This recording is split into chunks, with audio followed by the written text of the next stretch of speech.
I got a bunch of cookies here. And origin of these is known, and I know that they're going to be just terrific. Because our food evals in the past that have gotten a lot of hits are from the same person that made these. So she always has stuff to do with this. So let's taste and see what we got here. Nice and soft. Are those chocolate bits in there? Yeah.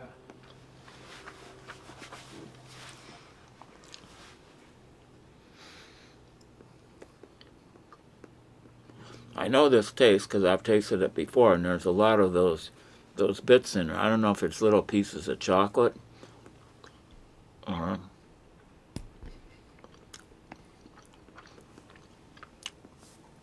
But yeah, I got a whole bunch of these, and they're good.